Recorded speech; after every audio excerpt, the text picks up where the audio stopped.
ګل پاڼې په دې سوړه بغرۍ لوبه کې دې څومره وخت وشو؟ 3 کاله وشو زما په دې په پېښور کې شړت شروط مزه کړې وه؟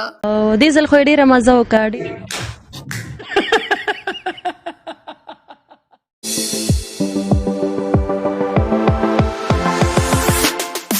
ګل پاڼې تا ته په سټوډیو کې خرکلی وایم خو دا راته ووایه چې بادرنګ د تور خوښي که سپین؟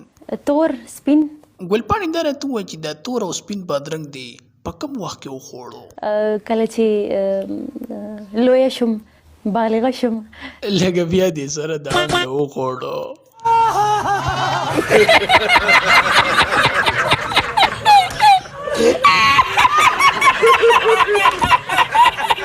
ګل پاڼې دا راته ووایه چې زما او د طوطي ګل په بادرنګ کې دی کوم یو ډېر خوښ دی؟ یو هم نه. زه طوطي ګله تور تاسې سور سور کېږي خو زما ستا دا شین دی دا یې نه دی خوښ توره سپینې خوښې. دوستانو د ویډیو ګورئ سیریس مه اخلئ. د نورو داسې فني ویډیوګانو دپاره زموږ چینل سبسکرایب کړئ او ورسره په خوا کې د ګنټۍ دا نشان د سونیا شاه په شان جوخ جوخ ووایئ. बिल्कुल बिल्कुल.